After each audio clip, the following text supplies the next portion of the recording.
attendees, there's a Q&A section where you can ask questions. And so if you would just type in your questions there, and we'll manage that and try to put answers there. Okay, all right, thank you.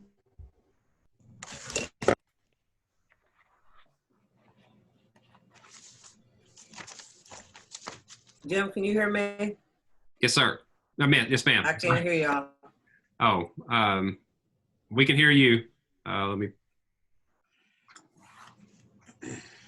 Trader is not back. She's gone to lunch. She'll be back in about 30 minutes probably. Can I help you with something?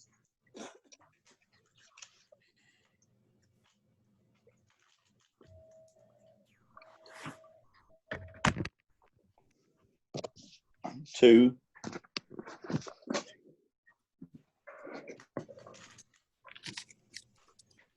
Oh, is that Lillian?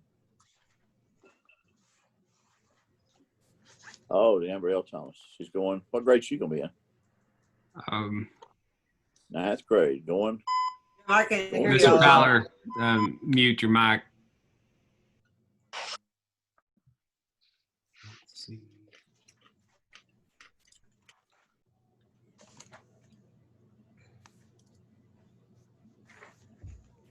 Dr. Quarles, look on the bottom left and see if sometimes it stays muted even when you come on.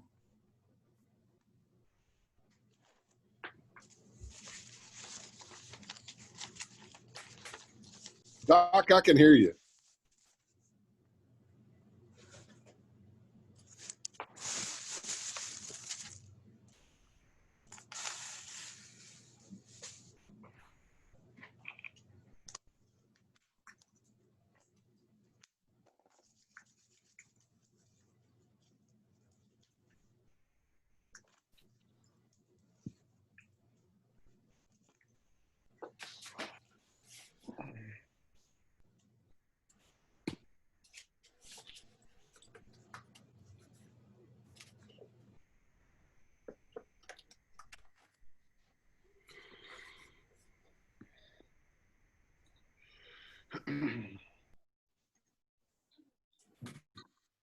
I've got 12:32, so we'll go ahead and get started, Jim. If everybody. Yes, we currently have 24 attendees and 25 panelists on. Okay, for the attendees coming on, just want to welcome everybody. I'm John Collins, Superintendent, West Memphis School District, and our panel today is comprised of principals, assistant principals, assistant superintendents, tech director, special education director, transportation athletic director. So we've got several departments in our school district that are represented, and this is just exactly what we intend for it to be, just a question and answer session from the general public to us as a school district. On the panel, we would ask that you use the question and answer link at the bottom of this Zoom to provide your questions, and then what we'll do is we'll either type the response if we get several going at one time. Then if you have a campus specific question, we may direct that to a particular principal or assistant principal, or a department specific question. We'll do the same. So we may not get all of your questions answered today, but we're going to try to get as many of them as we possibly can. And then we would ask for you to complete our survey at www.wmsd.net if you have not done so, about preparing for on-site or at-home virtual learning for the 24th, and then just kind of help spread the word. If we don't get all of your questions answered, we'll update our frequently asked questions sheet this week after today's question and answer Zoom. And then from there, we would direct you to those to see any responses that may not have been answered today. So we'll just open it up and begin. How will students be expected to get to class on time while keeping their distance? My student has some classes halfway across the school, and she has to speed walk while some students block the way. Okay, good question. And I don't know exactly what particular campus your student is at, but if you want to share that with that first question, then that's going to be really a campus specific question. Our principals have kind of put in some contingency plans for class transition. Some of them are going to be alternating. Our elementary schools are not going to be doing a whole lot of transition, just simply because of the social distancing. At the secondary level, due to the electives of courses, obviously in the specialty areas in each discipline, and content area, we are going to have to continue to rotate classes. And so each one of our principals has set up transitions, and we're going to be pretty flexible with the time frame and the tardies, and just trying to get as many students to class on time as possible. But that class exchange time may vary a little bit from what we traditionally had in the past. So I would not, I appreciate the question. I think it's a valid question, but I really think our principals are going to work with all of our students during transition. How will the 5-week period work if a student contracts COVID in the middle of that period? Will their time begin at that moment, or will they return at the next grading period if those 2 weeks from them? Yes. So we have a point of contact person, Miss Kirkland, that is Miss Looney, and she will be taking that information, and we're going to be going over that during teacher staff development. But right now we are under ADH directives to call the hotline. And then if a student contracts COVID, obviously it ramps it up a little bit with the directives from the ADH and the local physicians, because if they contract it and the severity of it, if they're at home with it, asymptomatic, there's one set of circumstances. If they're hospitalized, obviously the delay in getting back to normal it could be up to 20 days with a minimum of 14. So we would just handle that on a case-by-case basis from the point of contact, and make a decision with the assistant superintendent and the respective principal on when to re-engage and bring that student back with the proper documentation. How will the temperatures be taken at the high school, and how often and by whom? I want to be very clear. I'll yield the floor to Mr. Jackson on this, but we are not required. There is no school in the state of Arkansas that is required to take temperatures every day. There's going to be a self-screening tool that will educate all of our populace on. And as I've stated from the beginning, and as most school districts have stated, that there will have to be some personal ownership and personal responsibility for health and hygiene on this. We have purchased some thermal thermometers that will be gauging temperature ranges in large groups during transition, to where if we see somebody that has lights up red on thermal imaging outside the range, we can pull that student aside and do a little bit more of an assessment if need be. What are the guidelines for choir and theater departments? Those have yet to be released. The governor had a press conference on Friday of last week, and they are anticipating choir and theater social distancing and guidelines to be released, latter part of this week. And just like all schools in the state of Arkansas, we'll have to follow those guidelines. What will a normal day at Bragg look like for students? Miss Adams is on here. I will yield the floor to her or Miss Baker at this time. Okay, sure. First, we created a school reentry plan that I really push you and urge you to go and review and read, because you can read it in more detail with more resources than what I'm going to tell you right now. But so a normal day, kids will come in from 7:30 to 8 like we always have. They'll go to their specific homeroom. Teachers will be in the homerooms. We will eat breakfast as usual. Teachers will rotate to the kids. They will not transition to classes. Art, music, PE, all those teachers will come into the classroom as well. They will go to lunch. We have, as of right now, we will be going to lunch. Some rotation in the classroom, if need be, is planned in. They will have physical activity outside in designated areas by pods, and by pod, I mean by homeroom. So whatever homeroom they're in, they will be with those kids. Spaced out to the best that we can. We will dismiss from inside, so we don't have that just a bunch of kids together outside if we would have done outdoor dismissal. So we'll do indoor dismissal, and as far as instruction or anything additional that you want to be answered, I'm here. So please call and I will be more than happy to talk you through some more details of that day. Will the kids still be able to be in band? My daughter wants to know. Yes, the answer to that is absolutely. In fact, if they are a high school student, Mr. Bach started yesterday and releases a weekly memo or directive with information on it about the week's plans, does that each week.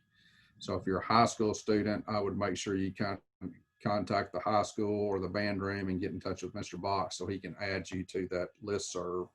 If you're a junior high student, yes, those students will still be allowed to be in band. But again, right now, we're just like any other school district in the state. All of our schools are having to follow the directives, and they are revising those currently, and we will update and follow the new directives as they are released this week as soon as they're released. How will virtual learning work at Falk? Will it be live or recorded to review at a later time? So Dr. Freeman, Mr. Brinkley, Ms. McCann, any of y'all want to take this? I'll take it. Virtual learning will be pushed out through the platform Lincoln Learning, and it'll be on the Buzz platform. We'll also be using Seesaw for K2 and Google Classroom 3rd grade and up, but our primary delivery will be through Lincoln Learning. So there will be some face-to-face contact as the teacher and parents and students need to do so, but it will not be on such a rigid schedule that parents have to have their children log on at certain times. The delivery of the content will be through the virtual, through their Chromebooks or through their iPads, so the students and the parents with the students can work through those at their own pace. There will be some videos available of the teachers. There will be, we're looking at hopefully a daily check-in by the teachers just to see how everybody's doing, things like that. So we're still working on that virtual video part for the daily teacher and trying to see kind of what the next week holds in announcements for that. But it will be very flexible at home for the child to do the work daily.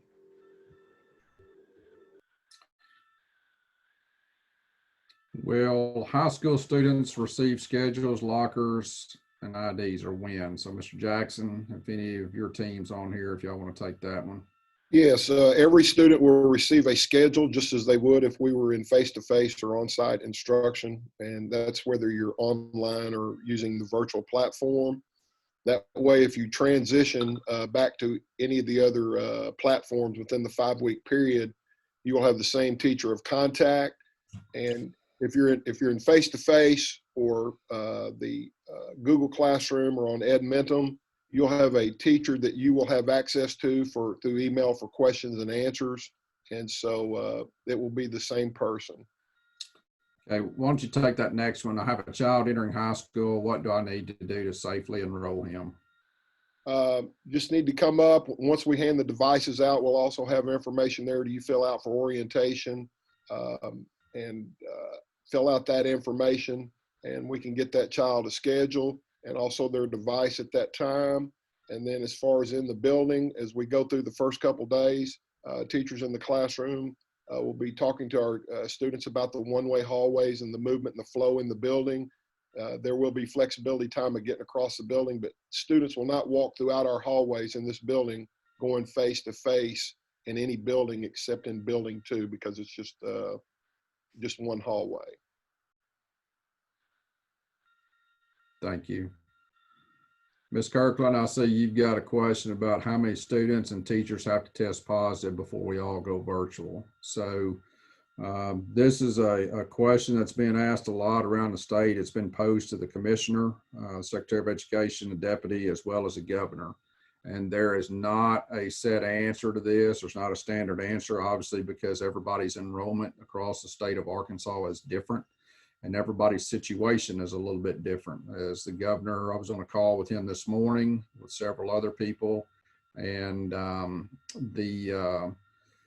There's 75 counties in the state of Arkansas, and right now the positivity data is only broken down by county. It's not broken down by city, township, municipality, or school district. And so right now, that's the only data that ADH and the governor are working with. There are some counties that have a very low rate of positivity, and then there are some counties that have a very high rate or alarming rate of positivity. So I cannot give you an answer to that because that answer has not been provided to the State Superintendents Association at this particular point. What I can tell you is that we've taken every precaution that we can within the resources that we have. Our student safety and teacher safety is the utmost important to us. But, you know, I don't know that there will be a defined percentage or not. I think that in our situation, the governor is very aware that we're a border town. He's very aware of what some of the school districts across the river have opted to do. And it was told to me last week that he would look at the rate of positivity and overlay that with our survey results, and then make a decision in coordination with the Department of Health. So we'll just have to kind of sit back, be reactive, and wait and see. Mr. Collins? Yes. Parents can also go online to WMSD.net and do the online registration and take care of it right there. Okay. How will band be for incoming 7th graders? Will there be a day to pick up schedules for students to meet the teachers at West Junior High? So Mr. Tyler or Mr. Martin, since this is campus specific, do y'all want to take this?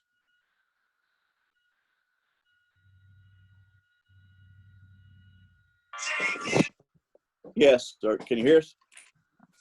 Yes, I can. Okay. We will, we're looking into something for the new incoming 7th graders. We're kind of trying to figure out when we can get our schedules and everything printed. Ms. Crater's working on that and trying to get everything uploaded.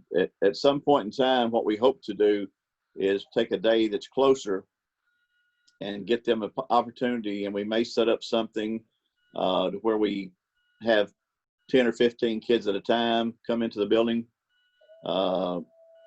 Like from 9 to 10, you make an appointment, you come pick up your schedule, you can walk through and take a look at your classes and kind of see your way around. The good news is prior to all this, we did have an open house back in February for incoming 6th graders. So a lot of them did get the opportunity to at least walk through.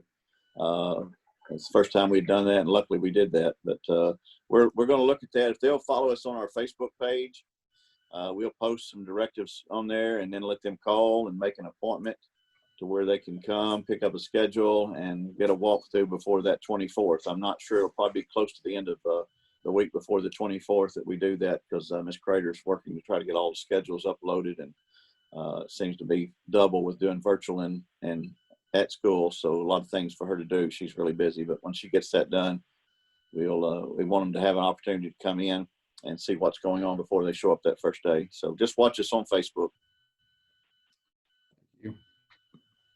If parents ever feel like it's unsafe for their students, can they pull them out even if it doesn't meet the 5-week period? We are politely requesting, respectfully requesting that if you make a declaration here at the beginning, that you would stick by that declaration. If a special situation comes up, we'll be glad to meet with you on a case-by-case basis. But it's very challenging for and staff to it's very challenging for our staff to basically monitor attendance and the free flow of coming and going. And so we're respectfully asking for a declaration to be either on campus or at home.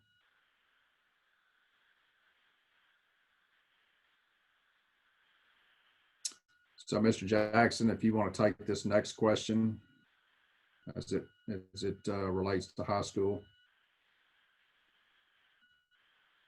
All right. I don't see the question, Mr. Collins. For high school students, will students be required to be ready in front of the computer at the beginning of each period? Will there be driver's ed? Will students be allowed to leave during lunch periods? Will transportation be provided for high school students attending college?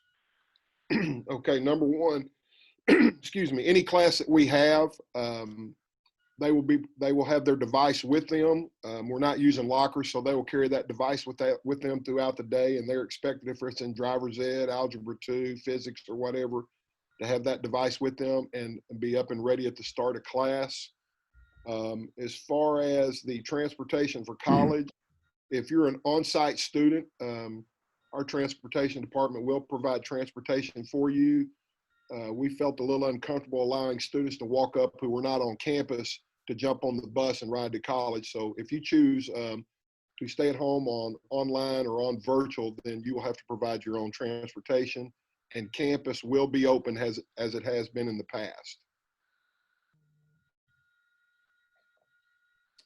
If someone in my child's class tests positive, how long will we be at home? So as I mentioned before, we're actually, we start a first round of training in 10 minutes with our point of contact, which is Miss Looney. So if this happens, and even this morning, the governor told us that with everybody coming back in school and entering back into the workforce, I think he fully expects to have some positive cases in individual school buildings. And so pretty much we're just going to have to monitor those situations and deal with them and be reactive as they come up. But right now we have a leveled response document that's been put in place by our Department of Education and Department of Health, and we have to follow that leveled response document. And so if a child tests positive or has been exposed, then they would contact the teacher or the principal, and then they would contact Ms. Looney as the point of contact for West Memphis School District. Then she would contact the Department of Health with all of the information and directives that we've received.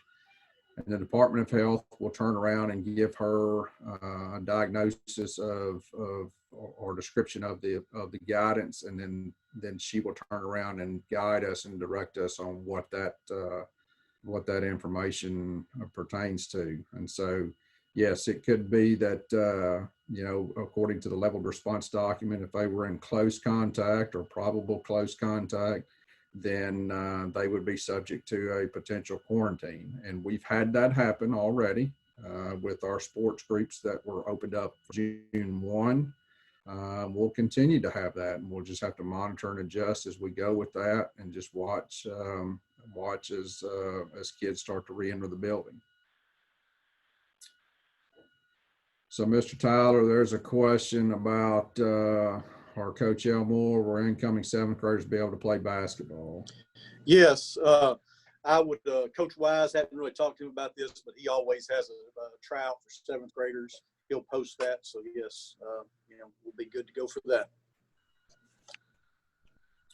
So, Mr. Jackson, that next question: how will the high school student work to earn community service hours safely? Mr. Collins, we're talking about that right now.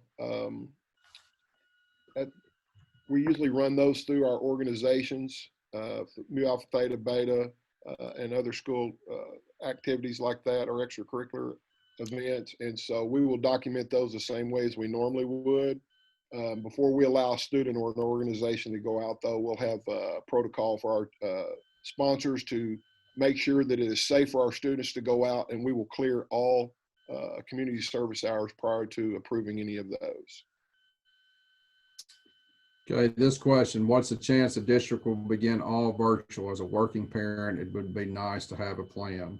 And I agree 100% with you. I think that's the challenge that we all have in all of this, and working together as community members.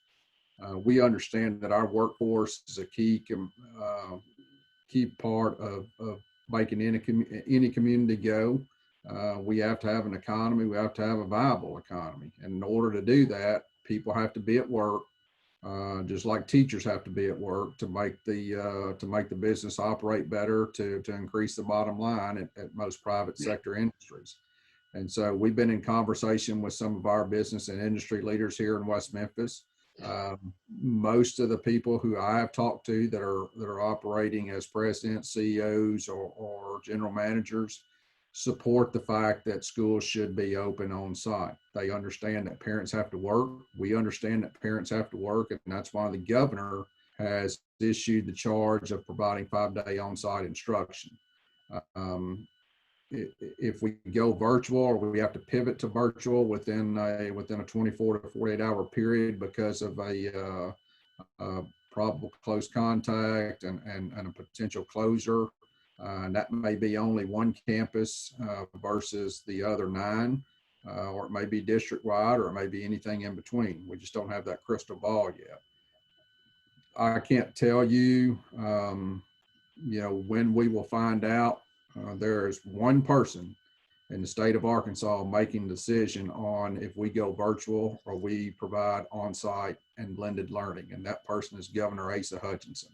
And we've all had that same question. The only thing that we've asked the governor's office to provide us as school districts is that if we get ourselves in a situation where the numbers continue to increase, the positivity of cases continue to increase across the state, and he feels like that virtual at-home instruction is the best route to go, that we would not wait to the 23rd of August to make that decision. We would have a few days of lead time to make that decision, to make the adjustment, to communicate everything to all of our students and parents and our workforce here that have been great partners with us, so that everybody understands the expectations. But having said that, the department and the governor's charge from day one is to be able to pivot within 48 hours. So it could very easily mean that we find out at 1:30 on a Friday at his regular everyday press conference that that's his intention. So until he decides, nobody in the state will know.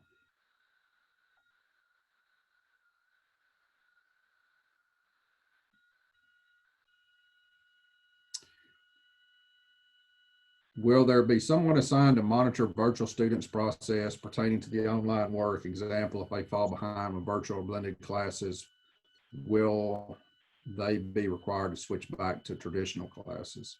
Once you've made the declaration to go virtual, you're going to stay there for 5 weeks unless a special circumstance comes up.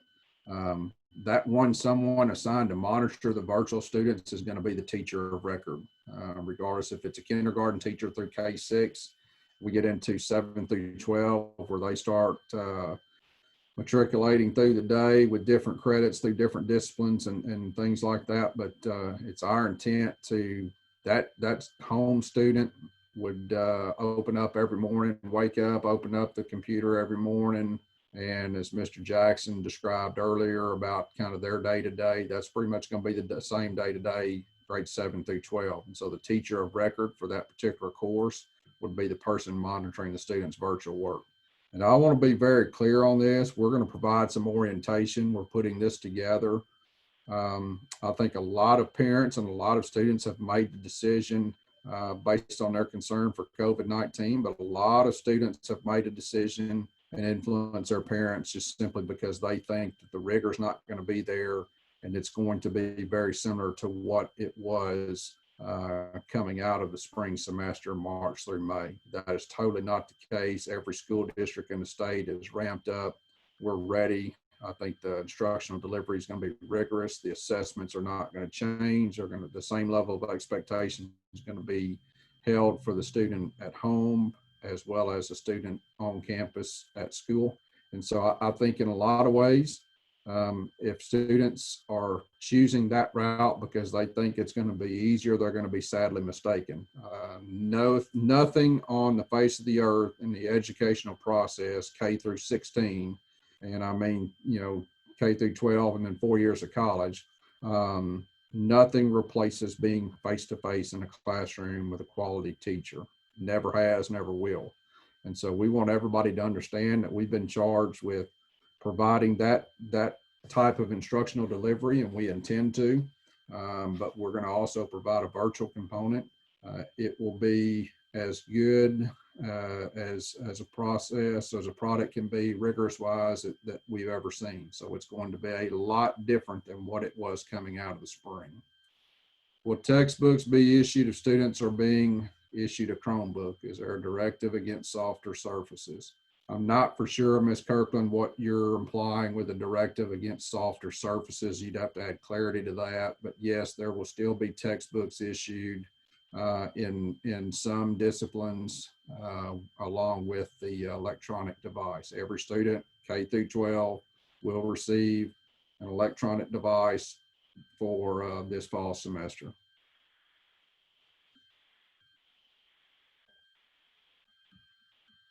When will students get their schedules? That's going to be campus specific, and that's going to vary a little bit per campus. So I would direct you to your specific campus principal's office for that question. They are all at work. You can dial those offices direct and talk with your principal or guidance counselor at your particular campus. Will high school still offer after school AC practice and prep classes? So Mr. Jackson or Ms. Wagner, if you're on the call and you want to address this, feel free to do so. We will still offer, we're still going to offer tutoring each morning from 7:30 to 8, and then also in the afternoons from 3:45 to 4:30. And then we're also going to set up a homework hotline for our kids who are uncomfortable if they're at home coming back to campus, and we'll have that information up on day one. And then there will also be a technology hotline that you can call if you're having any problems with or logging in from that capacity. So there'll be tutoring on site. There'll be tutoring on the phone. Students at home will have an opportunity to email their class teachers that they're scheduled to on their schedule. And teachers have 24 hours if they're at home to respond back to that question. But those students will have every opportunity for tutoring if they want to.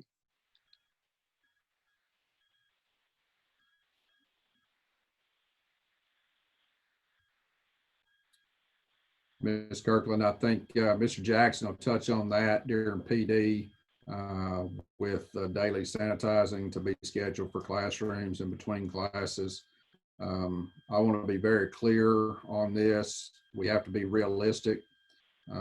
We've invested a significant amount of funds with the CARES Act funding to provide PPE, hand sanitizer. We even have some fog machines that will assist with daily with the school buses and some of the larger areas in the locker rooms. And we have met with our two outsourced custodial cleaning companies, and they will be taking details to hotspot areas such as light switches, door handles, things of that nature on the each hour during the course of the school day.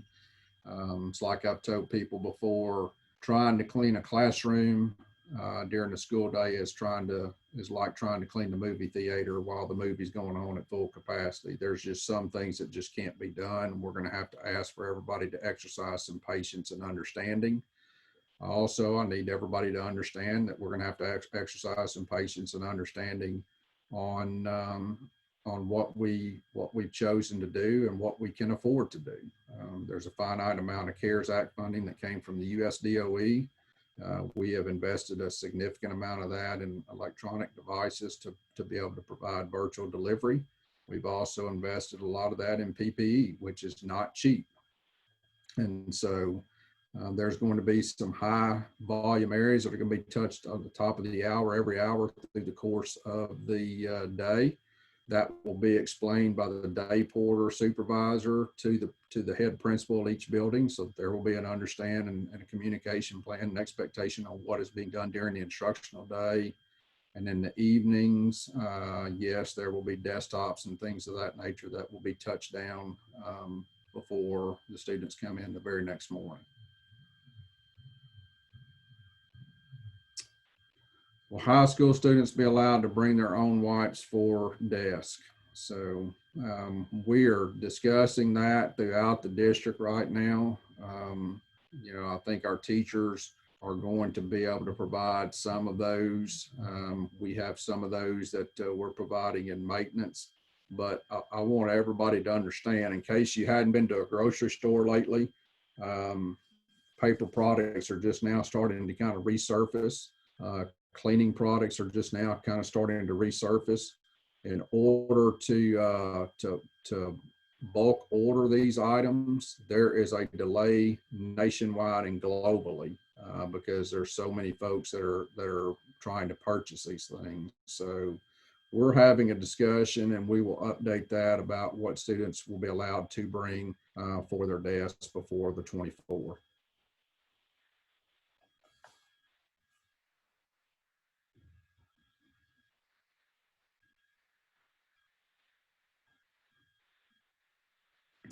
Ms. Rice, do you want to touch on the one that's specific for Richland about drop off and pick up? I was just typing. Okay, so normally with drop off pickup, we have 2 lanes of traffic. Drop off will remain the same. It kind of naturally, the kids kind of naturally trickle in, so we don't think there's going to be a big problem there. The afternoon pickup, we are changing it just a little bit. Normally we have parents that come stand in front of the school, and then we have our 2 lines just like we have at drop off.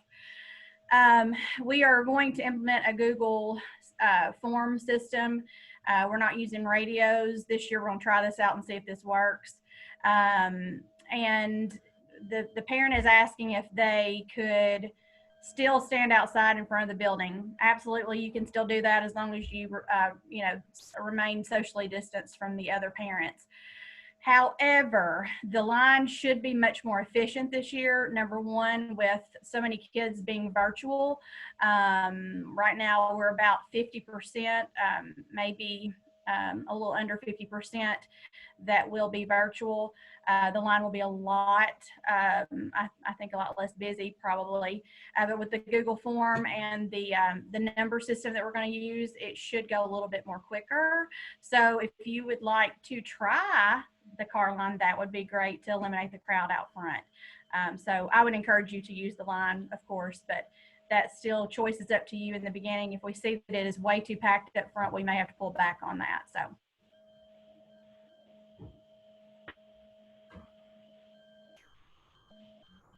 Well, students receive discipline actions for not wearing masks. How will those situations be handled in all age ranges? We understand that there's going to always be some exceptions to the rule. Okay, and what I mean by that, if we have a student with a documented medical condition, such as they're asthmatic, they have a respiratory issue, pulmonary issue, where their physician, pediatrician or general practitioner basically says, or specialist says, that they cannot wear a mask for a medical condition because it prohibits oxygen or airflow, then we will make those exceptions once we receive that documentation and not before. Other than that, every student, based on the governor's order and our school board's resolution, every student kindergarten through 12th grade, as well as every employee of the West Memphis School District, will be masked up, wearing a mask when they cannot properly physical and social distance from one another. And we're going to treat that just like a dress code violation. And, there's going to be a little bit of flexibility in the beginning because we're going to have to orientate children to this process.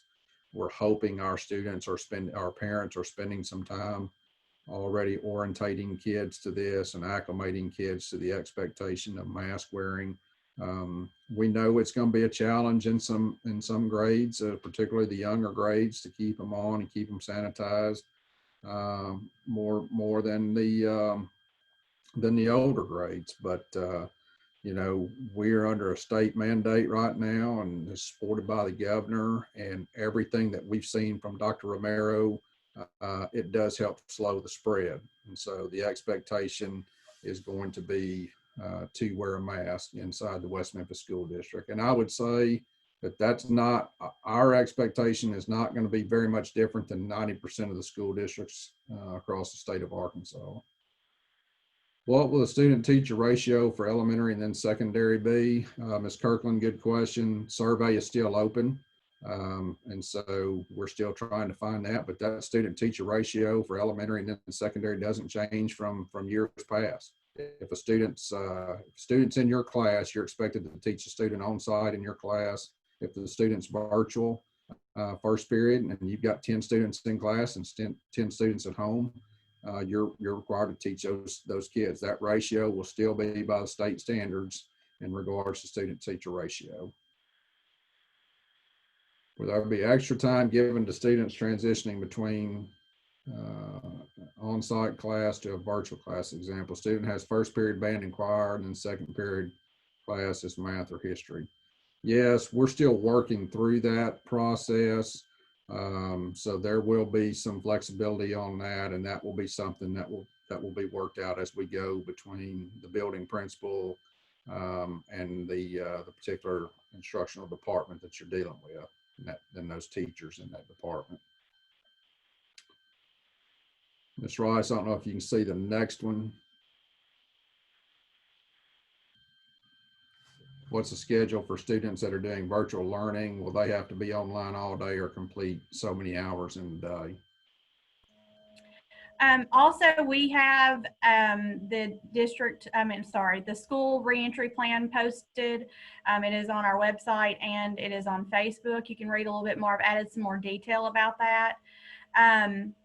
They will not be required. I mean, our students come to school from 8 to 3. They're not going to be required to have that much screen time.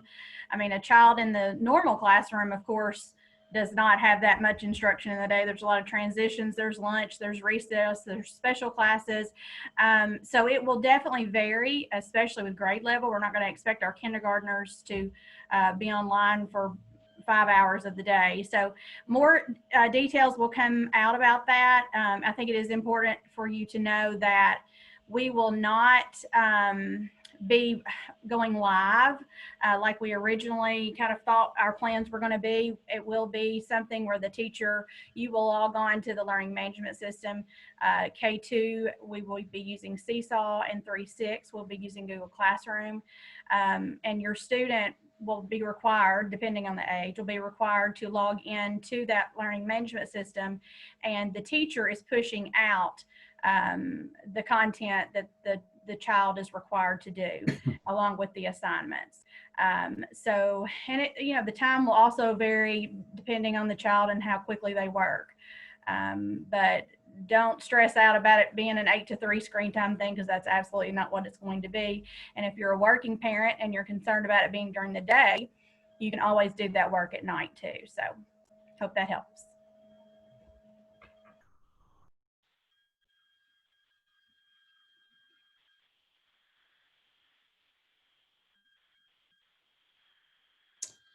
Okay, will there be an after-school program for blended learners? So I'm assuming this question is if you are on campus, on site during the course of the day, yes, we have been in discussions with Darren McCullum at the West or Crittenden County Boys and Girls Club. They will continue to provide on-campus after-school program services at the campuses that they did that for us in the past. They understand that there are some pretty strict ADH guidelines for their personnel, and many times that's our personnel that are working in coordination with them after school. So we will allow that to happen. If you opt for at-home virtual, then we are not allowing that student to come back to after-school care at this particular point in time.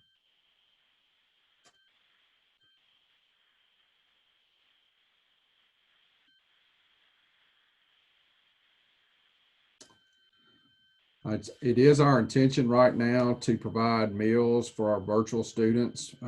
We have not decided just yet on the frequency of the delivery of these meals or the pickup spots at all. And what I mean by that, we've not decided yet if we're going to do a 5-day delivery system, a 2-day delivery system, or a 1-day delivery system, and provide enough meals for each child for the ample amount of days.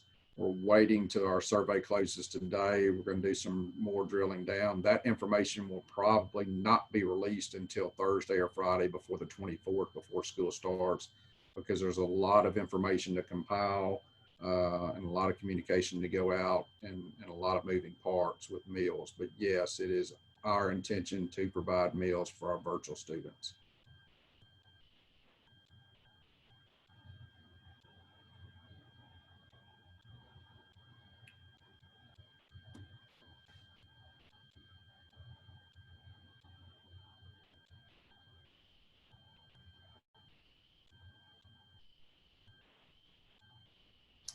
Okay, we'll give it 2 or 3 more minutes here, and if nothing new pops up, we'll sign off.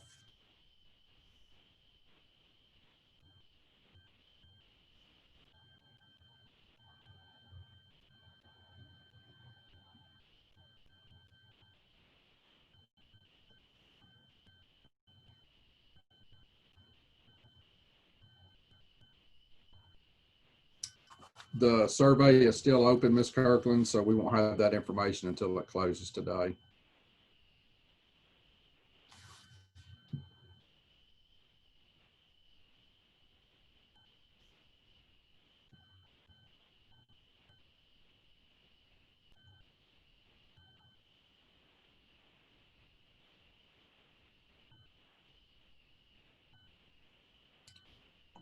For West Junior High, how are they doing classes for band students that are doing virtual learning? So if Mr. Tyler or Mr. Martin are still on here,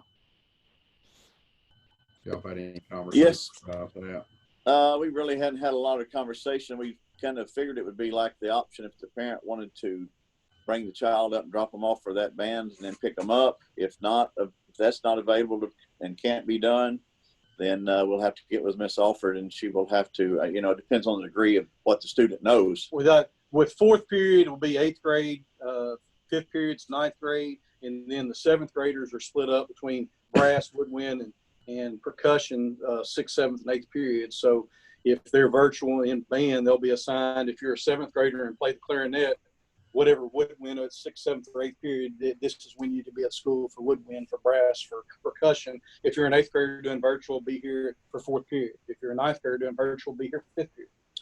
And if they can't be here, there may be something that Miss Alford devises for those that's not just beginners. She might be able to work with them on something where they come only a couple days a week and then work on whatever she tells them to work on at home.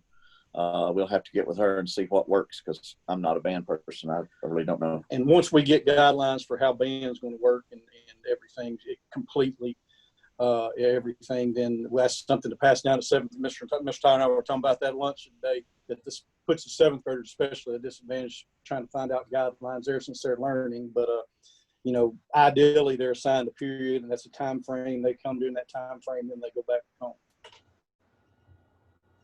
Mr. Collins? Yes, sir. I know that Mr. Box and I've had conversation a little bit about this, that we're going to have some kids who are at home that do not want to come to first and second period band. How would they score or have a grade in band if they weren't here?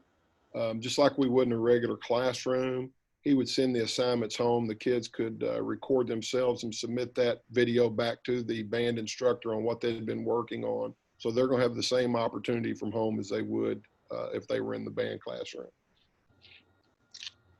And I want our parents, all of our parents and our students, to understand that, we're doing the very best we can under the circumstances. We know that it's not going to be perfect by any stretch of the imagination.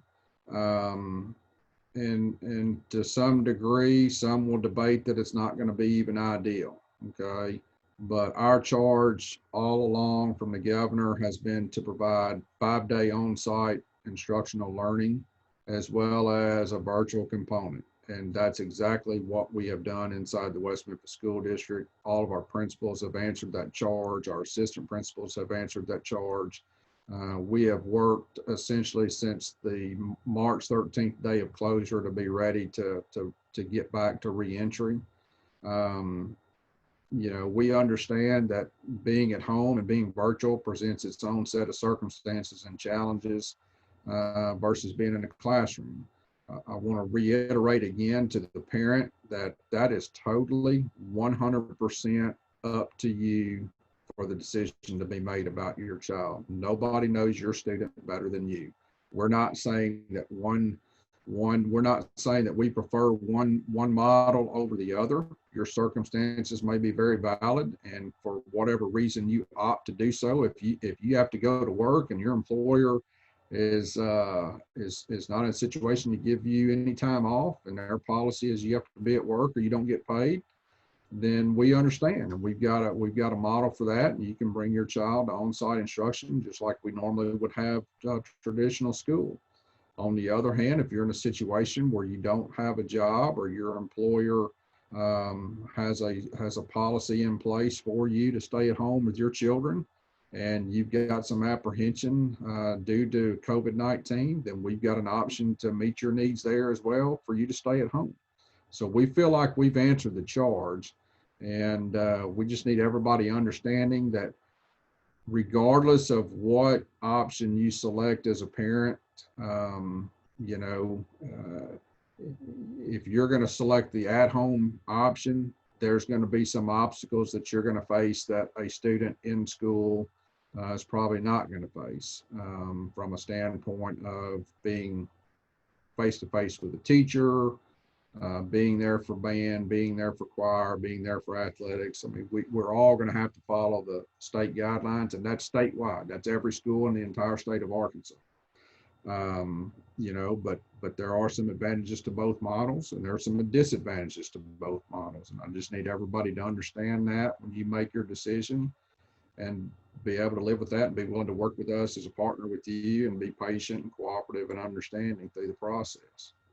Will people be allowed to attend games, or will they be close to the public, such as homecoming, rivalry games, extremely large crowds? As the governor stated on Friday, and he reiterated that this morning in his talk this morning, that you know, it's his intent to give all interscholastic kids a chance to compete this year. Okay, grades 7 through 12. He wants to give everybody a chance. Having said that, he also acknowledged the fact that there probably would be some positive cases throughout the state because of interaction. Where we go from there is just from a reactionary standpoint, and nobody has that crystal ball. Right now, I think everybody in the state has been focused on reentry to get student athletes back going under the June 1 ADH directive, to get our band and choirs back going, our volleyball, our tennis, our golf, all of those activities that kind of transcend from this time of the year through the beginning of the year in the fall. Basketball is working out as well. Then the next step is, what do we do to get school started on the 24th? We feel like the movement or the delay to the 24th helped a lot of school districts logistically on issuing electronic devices and hotspot and Wi-Fi access devices. It also allowed some school districts in the state to receive more PPE, because a lot of school districts just didn't have their PPE in place. And so, you know, I would say give us a chance to get school started. We'll react and we'll see where we are from there. And then I'm sure there will be some other directives that will be coming out depending on the phase of emergency that the state of Arkansas is in, or a particular region is in, on how he reacts to that. And so right now, the outdoor crowds have an Arkansas Department of Health directive memo on how to exactly touch and handle and detail for outdoor crowds versus indoor venues.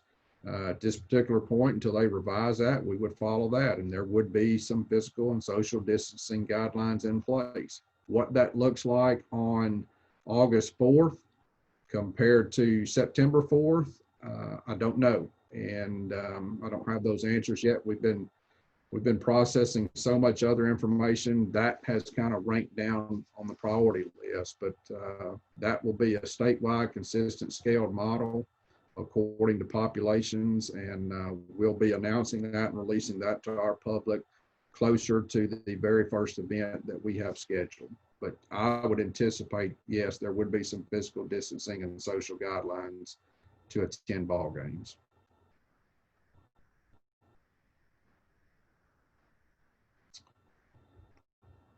On the school supply issue, that's probably related to a secondary school, just simply because most of our secondary schools have moved away from utilizing lockers just because of the proximity to COVID-19 and the social distancing. So I agree, it's probably impractical for students to carry 3+ binders at all times. I would think that there's going to be some flexibility with backpacks and things of that nature, and that would be a more campus-specific question that needs to be directed one-on-one to your principal. And they'll share that with you. They've got that information. They've been working on that, thinking through those processes. And trust me, parents and students, they've done a phenomenal job preparing for reentry and taking all of these things into consideration and just using good common sense. If a student feels they've been around another student that claims to have had COVID-19, should the student report it to the office, the teacher, or the parent? I would say everybody and above. It's, parents, it's one of those things. It's kind of like, it's like anything else. If you see something, say something, okay? At the very moment we're asking you not to delay, at the very moment that you feel like you or your student has been exposed to somebody that claims to have had COVID-19, we're asking you to report that to somebody on campus, and then they will in turn report that to Ms. Looney, who is our point of contact. And from there, we will follow the Arkansas Department of Health guidelines and directives on what to report back to you. So it's not, it's a very serious matter, and we're taking it as such. Is there a chance that one particular campus may become completely virtual due to a high number of COVID cases while other campuses stay in person and virtual? Or will the entire school district go completely virtual as a whole? That's a good question. And that's exactly what may happen. There is a chance, depending on the guidance that we've received from the Department of Health and the Governor's Office and the Department of Education right now, that if we have one particular campus that is experiencing a high positivity rate or a high quarantine rate, then yes, that one campus may become completely virtual for a short period of time or an extended period of time, depending on our guidance from the Department of Health and Department of Education. And then other campuses stay in person. It's just like the governor's assessment of the 75 counties. There are some counties that have a less than 1% positivity case right now across the state of Arkansas. There are other counties like Crittenden County who are operating at an above 20% positivity rate right now. So you can see the disparity. If we were in a situation where our county and our school community was operating at less than 1% positivity, and we felt like the on-campus, on-site model was the best for our children, as a community and as a school district, then we would probably take issue with the fact that we were ordered to close because somebody else that had a higher rate. And so it's a case-by-case basis, and we'll be looking at that with our data and communicating that with the individuals who we have to answer to in this COVID-19 pandemic. So it's 1:27. Parents, we appreciate you logging on today. We hope we've given you some clarity to many of the questions that you still have. We would encourage you to continue to go to the website to check for any updates. It's a pretty fluid situation. We are meeting bi-weekly now with this group of panelists that are on the screen to discuss the latest information, because information changes, and it changes frequently during this pandemic. And so we will continue to be as transparent as we possibly can with you. We want this to be the best school year ever under the circumstances. We understand we have challenges ahead. We also understand that we're going to need everybody's cooperation, student, parent, and educator, to make this year work. And so if there's anything that we can ever do for you, we're a phone call or an email away. If you did not get your question asked, go to the frequently asked questions site in the COVID-19 tab on our website. There is an email address that you can email any question that you have. And if we don't have an immediate response or answer to you, we will find that out and get back with you within a 24-hour period. Other than that, we appreciate your attendance today and wish you the very best over the next few weeks heading into a great school year. Thank you.